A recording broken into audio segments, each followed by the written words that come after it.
NASA बना रहा है चांद पर पावर प्लांट। अब चांद पर भी बस्ती बसाने का सपना नहीं है दूर। जी हाँ, इंसान का चांद और मंगल पर अपना बसेरा बसाने का सपना अब ज्यादा दूर नहीं है। इस दिशा में पहला कदम लिया जा चुका है और अब जल्द ही इसके परिणाम भी दिखने लगेंगे। आखिर क्या है पूरा मामला और क्या सच में नासा चांद पर अपना पावर स्टेशन बना रहा है? अगर हाँ तो कैसे और कब तक तैयार हो जाएगा? आज के वीडियो में हम आपके लिए इस प्रोजेक्ट से जुड़े सभी सवालों के जवाब लेकर आए हैं, तो बने रहिए हमारे साथ वीडियो के अंत तक और वीडियो को लाइक और चैनल को सब्सक्राइब जरूर कर दीजिएगा। दोस्तों, चांद और मंगल पर जाकर बस्ती बसाने का सपना ना जाने इंसान कब से देख रहा है। चांद पर जब इंसान ने पहला कदम रखा था तब से ही इस बात की कोशिश लगातार जारी है, जिसमें हमारा भारत भी पीछे नहीं है। जिसका उदाहरण है हमारा चंद्रयान मिशन, जिसका मकसद चांद पर रहने लायक जमीन की तलाश करना था। लेकिन अब अमेरिकी स्पेस एजेंसी नासा ने चांद पर ह्यूमन बेस बनाने की तैयारी शुरू कर दी है। नासा चांद पर इलेक्ट्रिसिटी जनरेट करने के शुरुआती फेज को भी खत्म करने वाला है, यानी उसने लगभग चांद पर बिजली बनाने में सफलता प्राप्त कर ली है। असल में NASA fusion surface power project पर काम कर रहा है।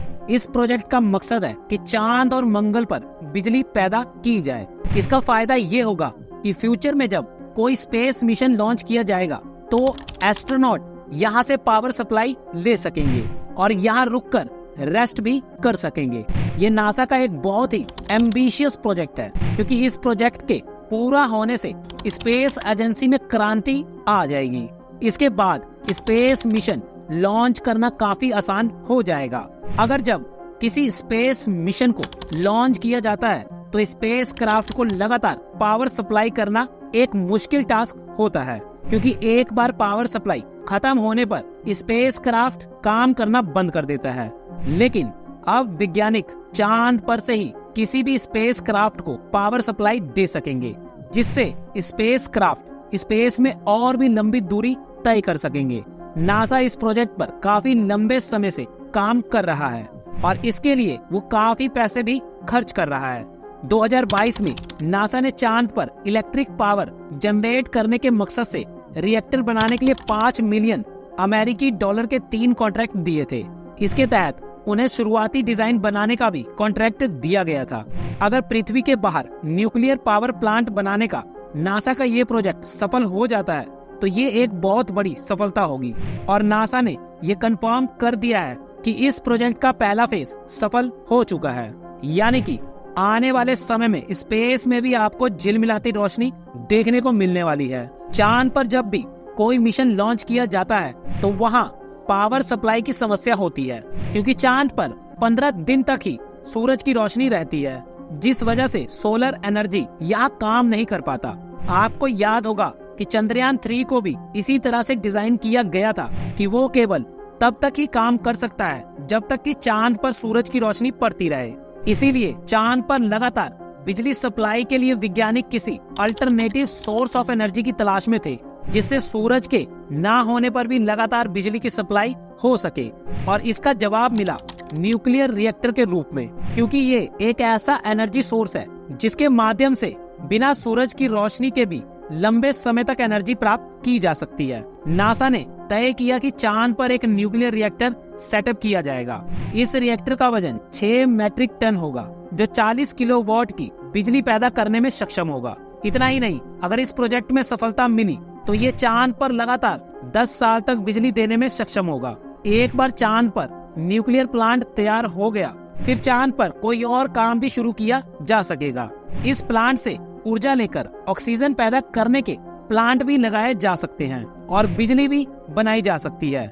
नासा में एक सीनियर वैज्ञानिक का कहना है कि चांद से न्यूक्लियर पावर प्लांट से मिलने वाली ऊर्जा हमारे लिए बहुत काम आएगी। इससे चांद और मंगल पर यात्रा करना काफी आसान हो जाएगा। इतना ही नहीं, चांद पर बस्ती बसाने की राह भी आसान हो जाएगी। इसके अलावा चांद पर माइनिंग का काम भी शुरू हो सकेगा, जिससे चांद की जमीन के अंदर क्या मौजूद है ये पता करना भी आसान हो जाएगा। साथ ही चांद की जमीन में छिपे मिनरल्स और खनिजों को निकालकर धरती पर लाने की उम्मीद भी बढ़ जाएगी। नासा ने चांद पर न्यूक्लियर रिएक्टर स्टार्ट करने के लिए जो प्रपोजल मांगे हैं उसमें से उसने कुछ पॉइंट क्लियर कर दिए हैं, जैसे न्यूक्लियर प्लांट यूरेनियम आधारित फ्यूजन रिएक्टर होना चाहिए, यानी कि इसका मतलब है हैवी एटॉमिक न्यूक्लाई को हल्के न्यूक्लियाई में बदल सके और ऊर्जा को बाय प्रोडक्ट के तौर पर निकाल सके। इस रिएक्टर का वजन 6000 किलोग्राम से ज्यादा नहीं होना चाहिए। ये 12 फीट लंबे और 18 फीट चौड़े रॉकेट में सेट किया जा सके। असल में नासा का प्लान है कि इस रिएक्टर को पृथ्वी पर ही रॉकेट में असेंबल किया जाएगा, फिर उस रॉकेट को चांद पर भेज दिया जाएगा।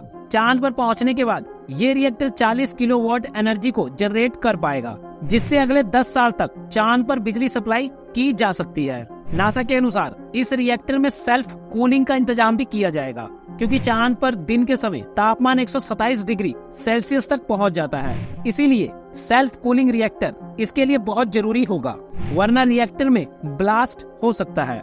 दोस्तों, इस समय नासा अपने 8वें मिशन पर तेजी से काम कर रहा है, जिसके तहत वो एक बार फिर इंसान को चांद पर भेजने की तैयारी की जा रही है। ये मिशन नासा का चांद पर बस्ती बसाने की दिशा में ही अगला कदम होगा, क्योंकि इस दशक के अंत तक नासा चांद पर ह्यूमन कॉलोनी स्थापित करना चाहता है। ये मिशन साल 1972 में बंद कर दिया गया था।